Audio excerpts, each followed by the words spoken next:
ഇന്ന് ഞാൻ ഇതുകൊണ്ട് നിങ്ങൾക്കൊരു ട്രിക്ക് കാണിക്കാൻ പോവുകയാണ്. ഇത് എത്ര പേർക്ക് അറിയും അറിയില്ല എന്നുള്ളത് എനിക്ക് അറിയില്ല. പക്ഷേ ഞാൻ എൻ്റെ ഒരു ചെറിയ അറിവ് നിങ്ങളിലേക്കായിട്ട് കാണിക്കുകയാണ്. എന്താണെന്ന് വെച്ചാൽ, സാധാരണ ഈ റിമോട്ടിൽ സ്റ്റാർട്ട് ചെയ്യാനുള്ള ബട്ടൺ ഇല്ല. പക്ഷേ ഞാൻ ഈ റിമോട്ട് വെച്ചിട്ട് എൻ്റെ വണ്ടി സ്റ്റാർട്ട് ചെയ്യാൻ പോവുകയാണ്.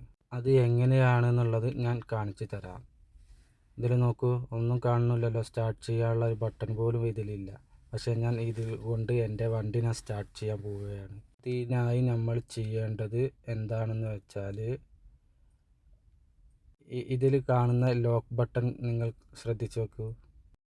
ഇവിടുന്ന് കാണുന്ന രണ്ടാമത്തെ വണ്ടിയാണ് ഞാൻ സ്റ്റാർട്ട് ചെയ്യാൻ പോകുന്നത്. എങ്ങനെയാണ് സ്റ്റാർട്ട് ചെയ്യാമെന്ന് നോക്കാം. അതിനായി നമ്മൾ ആദ്യം ചെയ്യേണ്ടത് ഈ ലോക്ക് ബട്ടൺ 3 പ്രാവശ്യം അമർത്തുക. മൂന്നാമത്തെ പ്രാവശ്യം അമർത്തി പിടിച്ച് കുറച്ച് നേരം നിൽക്കുക.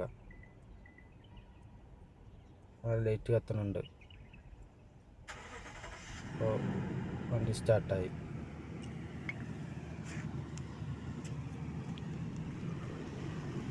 നമുക്ക് വണ്ടിയുടെ അടുത്തേക്ക് പോയി നോക്കാം. പക്ഷേ ഇതിൽ ഒരു ട്വിസ്റ്റ് ഉണ്ട്. ഇത് നമുക്ക് രാവിലത്തെ 2-3 മിനിറ്റൊക്കെ നമ്മൾ വണ്ടി സ്റ്റാർട്ടിങ്ങിൽ ഇടുമല്ലോ, ചൂടാവാൻ വേണ്ടിയിട്ട്. അതിന് മാത്രമേ ഇത് ഉപകരിക്കുകയുള്ളൂ. സ്റ്റാർട്ട് ചെയ്തതിന് ശേഷം നമ്മൾ ഈ ലോക്കിൽ ഒന്ന് തൊട്ടാൽ, ഈ ലോക്കിലോ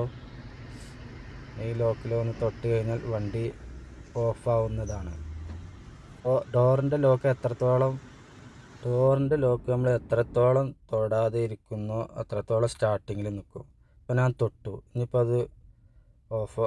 അപ്പോൾ അവിടെ സിഗ്നൽ കണ്ടോ കത്തുന്നത്, ഡോറ് ഓപ്പണായി. ഇപ്പോൾ വണ്ടി ഓഫായി.